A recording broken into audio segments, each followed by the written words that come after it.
Capítulo 62. El ungimiento de David.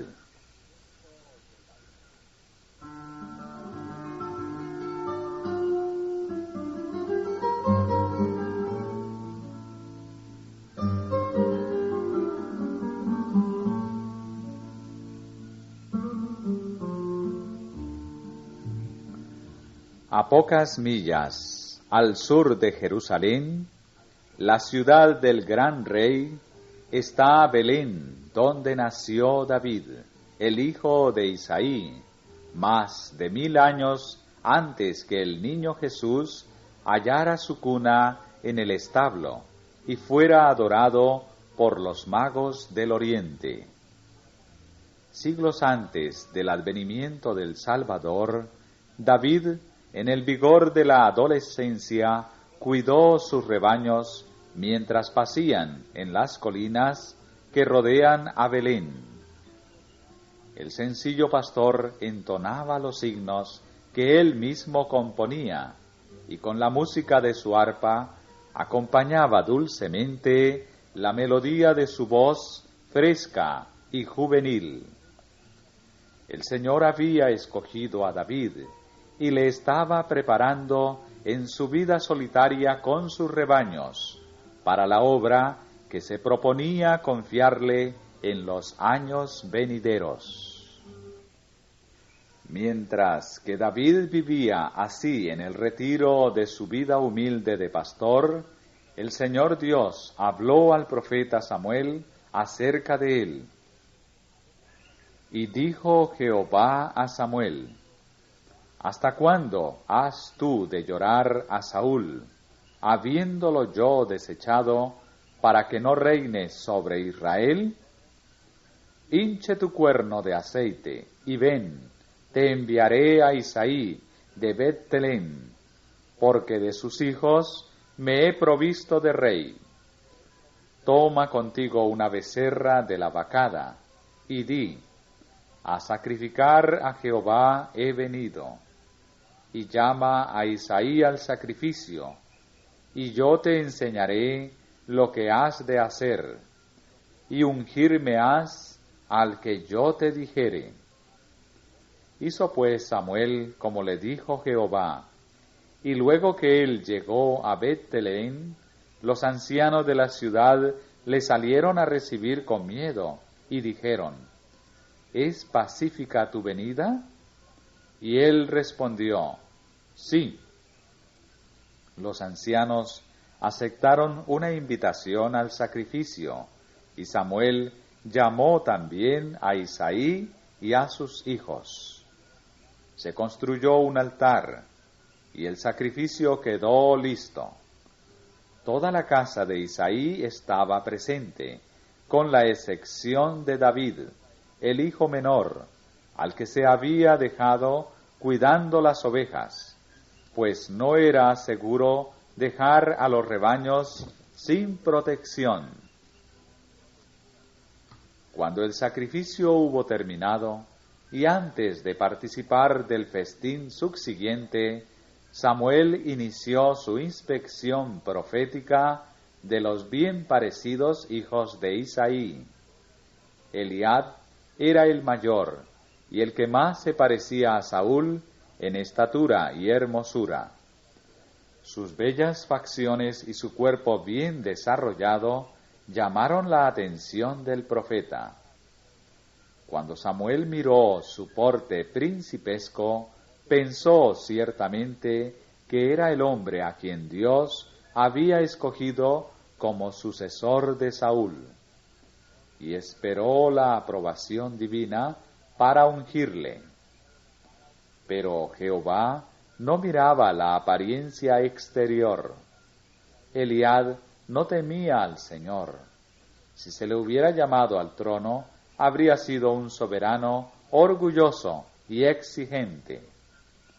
La palabra del Señor a Samuel fue: no mires a su parecer, ni a lo grande de su estatura, porque yo lo desecho.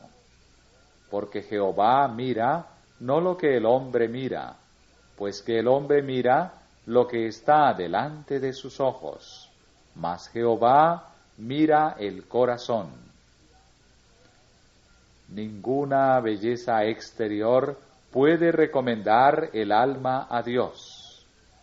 La sabiduría y la excelencia del carácter y de la conducta expresan la verdadera belleza del hombre. El valor intrínseco y la excelencia del corazón determinan que seamos aceptados por el Señor de los ejércitos. Cuán profundamente debiéramos sentir esta verdad al juzgar a nosotros mismos y a los demás. Del error de Samuel podemos aprender cuán vana es la estima que se basa en la hermosura del rostro o la nobleza de la estatura. Podemos ver cuán incapaz es la sabiduría del hombre para comprender los secretos del corazón o los consejos de Dios, sin una iluminación especial del cielo. Los pensamientos y modos de Dios en relación con sus criaturas superan nuestras mentes finitas, pero podemos tener la seguridad de que sus hijos serán llevados a ocupar precisamente el sitio para el cual están preparados y serán capacitados para hacer la obra encomendada a sus manos, con tal que sometan su voluntad a Dios, para que sus propósitos benéficos no sean frustrados por la perversidad del hombre. Terminó Samuel la inspección de Eliab, y los 6 hermanos que asistieron al servicio desfilaron sucesivamente para ser observados por el profeta. Pero el Señor no dio señal de que hubiese elegido a alguno de ellos. En suspenso penoso, Samuel había mirado al último de los jóvenes. El profeta estaba perplejo y confuso. Le preguntó a Isaí: ¿hanse acabado los mozos? El padre contestó: aún queda el menor, que apacienta las ovejas. Samuel ordenó que le hicieran llegar, diciendo: no nos sentaremos a la mesa hasta que él venga aquí. El solitario pastorcillo se sorprendió al recibir la llamada inesperada del mensajero, que le anunció que el profeta había llegado a Belén y le mandaba llamar.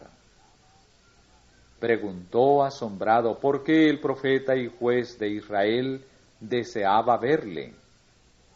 Pero sin tardanza alguna obedeció al llamamiento. Era rubio, de hermoso parecer y de bello aspecto.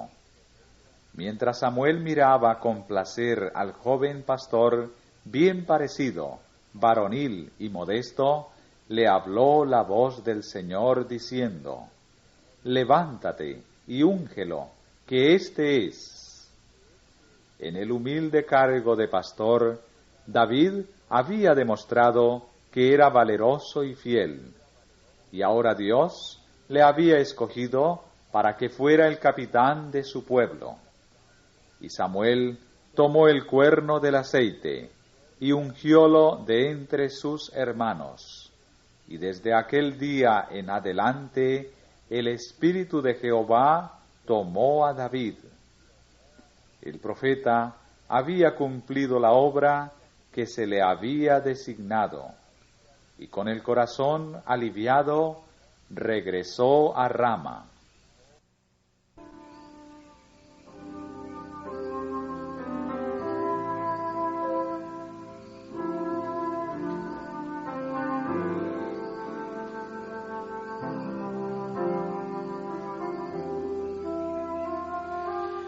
Escuchan ustedes la lectura del libro Patriarcas y Profetas.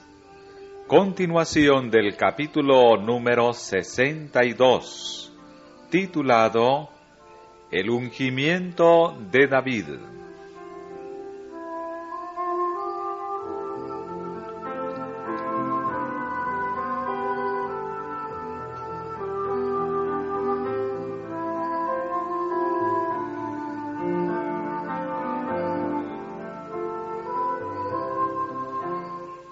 Samuel no había hablado de su misión ni siquiera a la familia de Isaí, y realizó en secreto la ceremonia del ungimiento de David.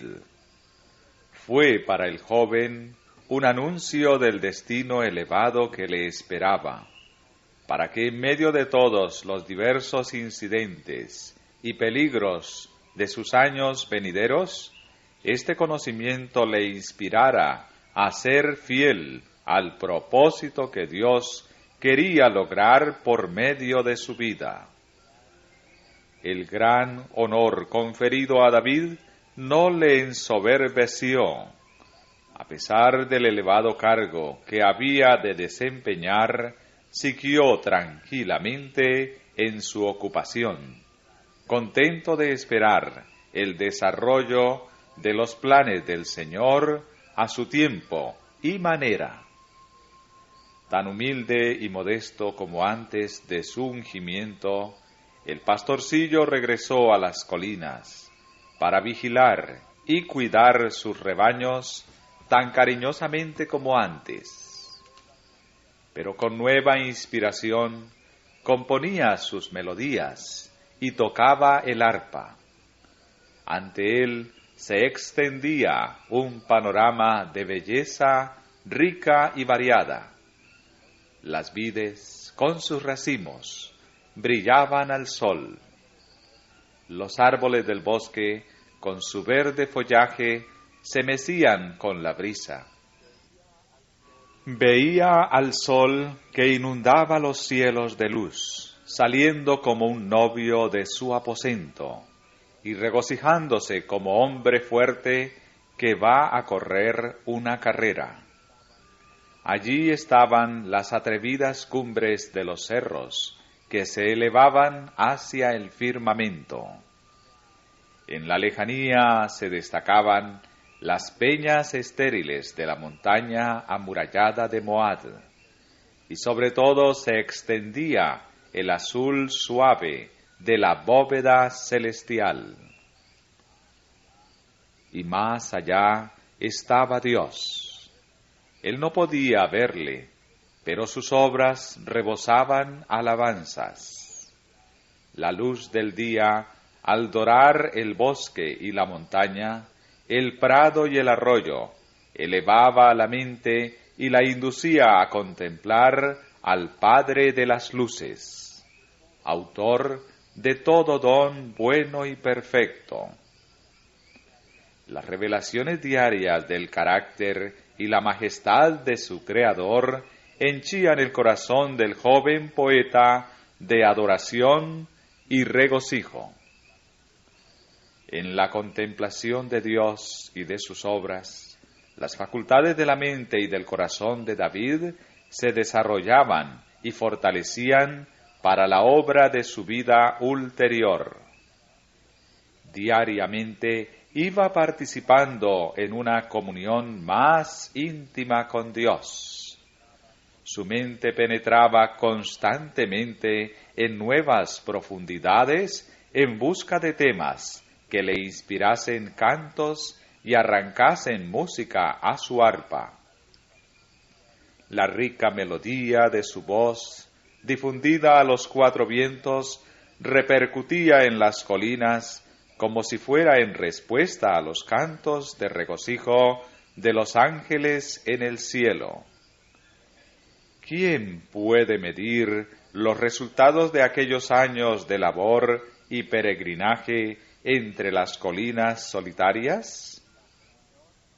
La comunión con la naturaleza y con Dios, el cuidado diligente de sus rebaños, los peligros y libramientos, los dolores y regocijos de su humilde suerte, no sólo habían de moldear el carácter de David e influir en su vida futura, sino que también por medio de los salmos del dulce cantor de Israel, en todas las edades venideras, habrían de comunicar amor y fe al corazón de los hijos de Dios, acercándolos al corazón siempre amoroso de aquel en quien viven todas sus criaturas.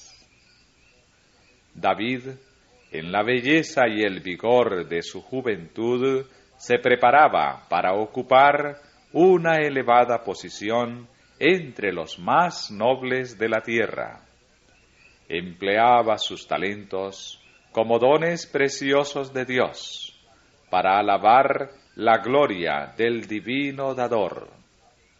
Las oportunidades que tenía de entregarse a la contemplación y la meditación sirvieron para enriquecerle con aquella sabiduría y piedad que hicieron de él el amado de Dios y de los ángeles.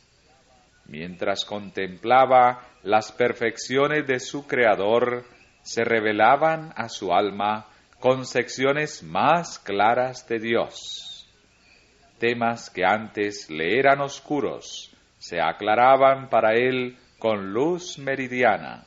Se allanaban las dificultades, se armonizaban las perplejidades, y cada nuevo rayo de luz le arrancaba nuevos arrobamientos e himnos más dulces de devoción, para gloria de Dios y del Redentor. El amor que le inspiraba, los dolores que le oprimían, los triunfos que le acompañaban, eran temas para su pensamiento activo, y cuando contemplaba el amor de Dios en todas las providencias de su vida, el corazón le latía con adoración y gratitud más fervientes. Su voz resonaba en una melodía más rica y más dulce. Su arpa era arrebatada con un gozo más exaltado, y el pastorcillo procedía de fuerza en fuerza, de sabiduría en sabiduría, pues el Espíritu del Señor le acompañaba.